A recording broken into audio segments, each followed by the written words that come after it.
हरे कृष्णा। सब लोग स्वस्थ रहिए, अपना अच्छे से ख्याल रखिए। आज का टॉपिक है जिनके बारे में आप सोच रहे हैं वो आपके बारे में क्या सोच रहे हैं। मतलब नो कांटेक्ट के लिए हम ये रीडिंग करने वाले हैं जिनके साथ आपकी बातचीत नहीं हो रही। तो जनरल कलेक्टिव रीडिंग है, इसलिए हो सकता है कुछ कार्ड्स आपके साथ रेजोनेट करें या फिर पूरा रीडिंग, इट डिपेंड्स। रीडिंग को क्लेम करने के लिए आप कमेंट सेशन में मनचाहा कमेंट सेंड कर सकते हैं। और रीडिंग अगर आपको पसंद आता है तो चैनल को लाइक और सब्सक्राइब करना ना भूलें। किसी वजह से कुछ प्रॉब्लम आ गई है और उस वजह से स्टार्टिंग का थोड़ा सा ऑडियो रिकॉर्ड नहीं हो पाया, लेकिन आप बाकी का रीडिंग देख सकते हैं।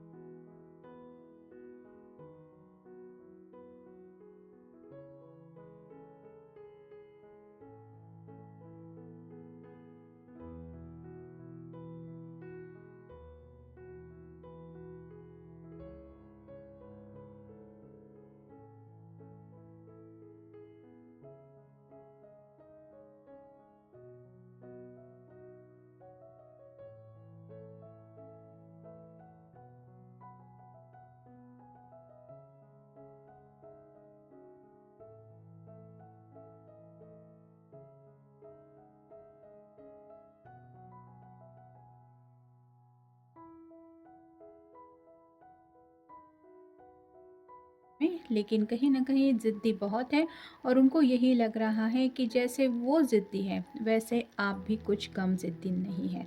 तो यहाँ पे भी ये आपको अपना इक्वल काउंटर पार्ट समझ रहे हैं। यहाँ पे देख रहे हैं आप दोनों तरफ दो सिंबल बने हुए हैं और ये पर्सन जैसे सिंहासन पे आराम से बैठा है। दोनों ही बारे में ये सोच रहे हैं, मतलब अपने स्वभाव के बारे में भी सोच रहे हैं और आपके स्वभाव के बारे में भी सोच रहे हैं। और इनडायरेक्टली वो मान भी रहे हैं कि आप दोनों एक दूसरे के लिए बातचीत ना भी कर रहे हो फिर भी परफेक्ट ही है। फिर है 4 ऑफ पेंटिकल्स और साइन टॉरस वर्गो कैप्रिकॉन। यहाँ पे पैरों के नीचे 2 पेंटिकल है, सिर के यहाँ पे भी पेंटिकल है और हार्ट के पास भी पेंटिकल है। ग्राउंडेड एनर्जी में ज़्यादा है, कुछ जिम्मेदारियाँ हैं जो इन्हें आगे बढ़ने नहीं दे रही। ये फैमिली की रिस्पॉन्सिबिलिटीज़ हो सकती है, किसी किसी के लिए कुछ फाइनेंशियल स्ट्रगल चल रहा है, किसी के लिए कुछ करियर के मसले चल रहे हैं और ये सभी बातें उनके दिलो दिमाग में काफ़ी ज़्यादा चल रही है। यहाँ पे जो है सिंबल वो दिल के पास बातें जो चल रही है उसका है और ये जो दिमाग पे जो बातें छाई हुई है उसका है। तो दिल में भी तूफ़ान है, दिमाग में भी तूफ़ान है और साथ ही साथ ये जो प्रॉब्लम्स हैं वो उनको आगे भी नहीं बढ़ने दे रहे। अगला कार्ड है स्ट्रेंथ का, लियो का कार्ड है, आपका या उनका साइन हो सकता है।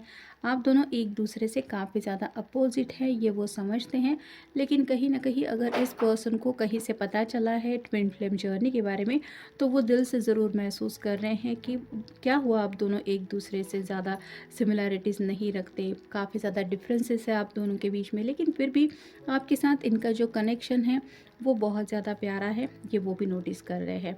अगला कार्ड है king of swords, air sign Gemini Libra Aquarius. Communication करना तो चाहते हैं, मतलब डायरेक्टली आप दोनों के रिश्ते के बारे में कुछ बात करेंगे ऐसा क्लियर नहीं दिखाई दे रहा, लेकिन कुछ बातचीत तो करना चाहते हैं, जैसे रोज़मर्रा की ज़िंदगी या फिर कैजुअली क्या चल रहा है ज़िंदगी में, ऐसा है वैसा है। तो थोड़ा सा आपको आइडिया देने का भी इनका मन है ताकि आप ये ना समझ लें कि ये पर्सन आपके बगैर ज़िंदगी में बिल्कुल खुश है।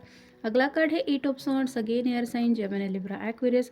डर काफ़ी ज़्यादा छाया हुआ है इस पर्सन के दिलो दिमाग में, मतलब इनको ऐसा लग रहा है कि जो बातें ये डायरेक्टली कहना चाहते हैं, भले ही प्रॉब्लम से जुड़ी कुछ बातें हों या फिर आप कह सकते हैं कि अपनी ज़िंदगी के बारे में कुछ आइडिया देना भी चाहते हैं, तो उनको लग रहा है कि वो खुल के बातचीत नहीं कर पा रहे हैं। अब शायद ये आपको परेशान नहीं करना चाहते, ये एक वजह हो सकती है, या फिर आप कह सकते हैं कि अपनी जो असलियत है, मतलब परेशानी की हालत में ये अपनी ज़िंदगी जी रहे हैं। परेशानी इन द सेंस कि काफ़ी ज़्यादा स्ट्रगल चल रहा है, करियर में भी, फैमिली में भी कुछ ऐसी बातें चल रही, वो बातें अगर रिवील नहीं करना चाहते आपके सामने तो उनको यही लग रहा है कि बातचीत तो मैं करने के लिए स्टार्ट कर सकता हूँ या कर सकती हूँ, जैसे कॉल मैसेज करना, लेकिन उसके बाद अगर आपने इन सब बातों का जिक्र किया कि तो क्या चल रहा है ज़िंदगी में, घर में सब कैसा है, तो ये क्या जवाब देंगे। तो उस जवाब के लिए शायद ये प्रिपेयर नहीं है, क्योंकि ये आपसे झूठ नहीं बोलना चाहते।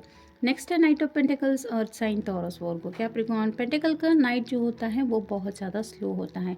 यहाँ पे ये पर्सन घोड़े पे सवार है, मतलब एनी टाइम ये घोड़े को दौड़ा सकता है और आगे की दिशा में आगे बढ़ सकता है। लेकिन ये पर्सन घोड़े पे बैठ के ही सोच रहा है अपने इस हाथ में लिए हुए पेंटिकल के बारे में। वैसे ही आपके पर्सन भी है, ज़िंदगी में आगे बढ़ने के बारे में सोच ज़रूर रहे हैं, लेकिन साथ ही साथ फैमिली का भी ख्याल है, करियर की भी बातें हैं, पैसा भी है। तो दिलो दिमाग में कई सारी बातें एक ही वक्त पे चल रही है, जिस वजह से ये खुल के आगे बढ़ने की एनर्जी में नहीं पहुंच पा रहे हैं। और फाइनल है 3 of swords, air sign, Gemini, Libra, Aquarius. यहाँ पे जैसे दिल में आर पार ये सॉर्ट हो रही है, वैसे ही दिल को दुखने वाली कोई भी अगर बात कोई भी इंसान किसी से कर देता है तो दिल पे जैसे छुरियाँ चल जाती है। और यहाँ पे भी शायद आप दोनों के बीच में कुछ ऐसी बात हो चुकी है जिसकी वजह से किसी की वजह से तो किसी का दिल दुखा है, या फिर ये नहीं चाहते कि बात बात में इनकी तरफ से कुछ ऐसी बातें ये आपको बता दे ताकि आपके दिल के ऊपर और ज़्यादा ठेस पहुँचे। तो इसलिए शायद ये बातचीत फ़िलहाल नहीं कर रहे हैं। दिल के दर्द में वो भी है और कहीं ना कहीं आप भी है। Nurturing and practical care in a relationship, a down to earth partner. तो उन्हें पता है कि आप भले ही उनके कांटेक्ट में नहीं हैं, लेकिन आप भी प्रैक्टिकल बातों के बारे में ज़रूर सोचते हैं। मतलब सिर्फ ख्याली पुलाव पकाना ये भी आपका स्वभाव नहीं है और कहीं ना कहीं आपको फ़िक्र भी है इनकी। तो शायद ये अगर आपको कॉल मैसेज करते भी है तो मे बी आप उनके जॉब के बारे में पूछेंगे या फिर करियर के बारे में पूछेंगे, और इसके पीछे आपका मकसद सिर्फ यही है कि आपको उनकी फ़िक्र है। ये वो अच्छी तरीके से जानते हैं और कुछ बातें इनकी तरफ ऐसी हैं जो शायद ये अभी आपको रिवील नहीं कर सकते। ये पैसों से जुड़ी कुछ बातें हो सकती है या फिर इनके करियर से जुड़ी कुछ बातें हो सकती है। अ स्पार्क ऑफ अट्रैक्शन और passion and exciting new romantic phase. तो आज भी इनके दिलो दिमाग में आपको लेके पैशन ज़रूर है और आप आज भी ये आपके लिए बहुत ज़्यादा अट्रैक्शन फील करते हैं, लेकिन उन्हें लगता है कि शायद दोबारा आप दोनों एक दूसरे के साथ आने के लिए में भी थोड़ा समय और लग सकता है। मतलब इनको फ़िलहाल लग रहा है कि शायद डिवाइन टाइमिंग के लिए अभी देर है। Seeking balance and fairness in relationship और कार्मिक लव एनकाउंटर्स। तो कुछ ना कुछ बैलेंस की एनर्जी इनको ये समझा रही है कि इक्वल गिव एंड टेक ज़रूरी होता है। तो अगर आपने इनको कभी कुछ समझाने की कोशिश की थी तो ये वो सबक सीख चुके हैं और शायद उन्हीं सबक को सीखते हुए ये आज भी आपको याद कर रहे हैं कि हाँ, मेरे पर्सन ने मुझे बोला था कि ये ऐसा हो जाएगा या ऐसा हो सकता है। Intellectual authority in love, valuing truth and fairness in relationship. तो दिमाग से काम लेना और अपने ज़िंदगी के फ़ैसले लेना ये बुरा नहीं होता।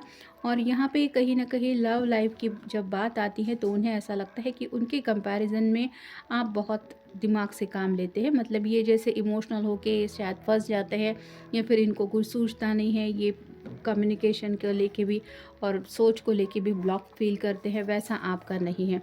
तो आपकी कदर उनको बहुत ज़्यादा है और कहीं ना कहीं उनको ये भी पता है कि आज भी वो अगर आपको बता देंगे कि वो किसी प्रॉब्लम में फंसे हैं तो आज भी आप उनके प्रॉब्लम का हल निकालने की ज़रूर कोशिश करेंगे, वो भी निस्वार्थ भाव से। Balanced give and take in love और generously with in a relationship. तो इक्वल गिव एंड टेक ज़रूरी होता है। जैसे हम किसी से उम्मीद करते हैं कि ये पर्सन मेरी उम्मीदों के ऊपर खरा उतरे, वैसे ही दूसरों की उम्मीदों के बारे में भी सोचना पड़ता है, तब जाके कहीं वो रिश्ता वर्क करता है। तो यहाँ पे अगर ये पर्सन ने कभी आपकी उम्मीदों के बारे में सोचा नहीं था या फिर ये आपकी उम्मीदों के ऊपर खरे नहीं उतरे थे, तो उन लम्हों को याद करके ये आज भी आपको डीपली मिस कर रहे हैं। A study and reliable approach to love, tough phase is slow moving. तो कुछ ना कुछ ऐसा ज़िंदगी में चल रहा है जो काफ़ी ज़्यादा मुश्किल समय को दोहराता है, लेकिन उनको यकीन है कि अगर दोनों के बीच में प्यार सच्चा है तो भले ही ये रिश्ता स्लो प्रोग्रेस कर रहा है, मतलब काफ़ी धीमी रफ्तार से ये रिश्ता आगे बढ़ रहा है, लेकिन फिर भी आप दोनों एक दूसरे को पाके रहेंगे। Feeling trapped in a relationship, free your self from negative patterns. तो यहाँ पे थर्ड पार्टी कनेक्शन किसी का हो सकता है, मतलब ज़रूरी नहीं है कि रोमांटिक, लेकिन आप कह सकते हैं कि थोड़ा सा इस तरह से है कि शायद एक पर्सन की तरफ से फ्रेंडशिप थी, दूसरे पर्सन की तरफ से रोमांटिक फीलिंग्स थी और कहीं न कहीं ये बातें आगे बढ़ते-बढ़ते कुछ कॉम्प्लिकेटेड हो गई और जिस वजह से भी शायद आप दोनों के बीच में दूरी आ गई, ऐसा भी हो सकता है। तो कुछ ना कुछ बातों को लेके मतलब इमोशंस को लेके तो ये पर्सन थोड़ा-सा फँसा हुआ खुद को महसूस कर रहा है और दिमाग में कुछ नेगेटिव पैटर्न भी है, जिस वजह से उनको लग रहा है कि ये चाहे तो भी आपको नहीं समझा सकते कि एग्ज़ैक्टली क्या हुआ था या फिर हो क्या रहा है। मतलब एज़ अ फ्रेंड शायद ये उस पर्सन को काउंट कर रहे थे, लेकिन उस पर्सन की तरफ से तो इनके लिए कुछ अलग ही जज़्बात थे जो शायद अब ये समझ रहे हैं या समझ रही है, और इसीलिए ये शायद उनके बारे में आपसे खुल के बातचीत नहीं कर पा रहे हैं या नहीं कर सकते। I wish I could rewind everything and do better this. तो जो भी दोनों के बीच में प्रॉब्लम्स आ चुके हैं, ये सोचते हैं कि काश उस वक्त को ये रिवाइंड कर सकते और सब कुछ सही कर सकते। Please forgive me and come back. वो आज भी आपको वापस पाना चाहते हैं और कहीं ना कहीं आपसे माफ़ी भी मांगना चाहते हैं। First and last thing that comes to me is your name. तो दिलो दिमाग में अगर सुबह उठने के बाद या फिर सोने से पहले रात को कोई अगर ख़्याल उनके माइंड में आता है तो वो आपका नाम होता है। मतलब शायद रात को भी ये पर्सन आपके बारे में सोचते हैं, बात करने का मन होता है और सुबह अपने आप को यही समझाते हैं कि चलो कोई बात नहीं, आज रात ज़रूर बात करेंगे या करें, हम बात करने की कोशिश करेंगे। लेकिन वो सुबह नहीं आती क्योंकि ये पर्सन इस तरह से प्रॉब्लम से घिरे हैं।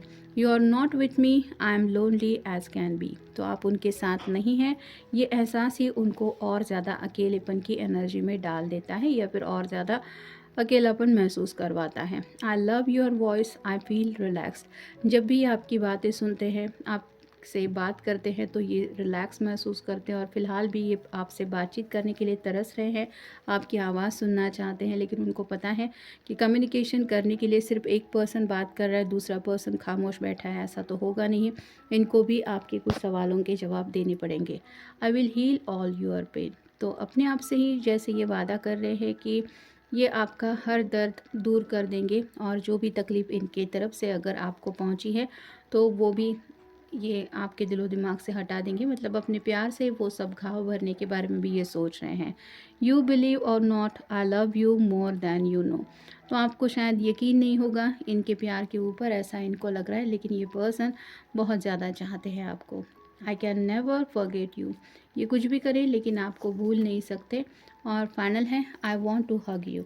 आपको गले लगाना चाहते हैं। और जैसे ये कार्ड ही हमें बता रहा है कि दोनों के बीच में जो भी डिफरेंसेस आए हैं, जो भी दूरियां हैं, ये जैसे दोनों एक दूसरे के गले लग रहे हैं और बातचीत तो ऑब्वियसली ये कर नहीं रहे हैं, लेकिन कहीं ना कहीं दोनों की आंखें भी एक दूसरे को कुछ कह रही है और दिल की धड़कनें तो एक दूसरे की ये समझ ही सकते हैं कि इतने क्लोजनेस के बाद एक दूसरे का दिल एक दूसरे से क्या कहना चाहता है। तो यहाँ पे भी ये पर्सन ऐसे ही आपसे कुछ बात एक्सपेक्ट कर रहे हैं या फिर आपसे कहना चाहते हैं। तो ये था आज का रीडिंग, जनरल रीडिंग है। आपके साथ जितना रेजोनेट हो उतना ले लीजिए। मिलेंगे नेक्स्ट रीडिंग में।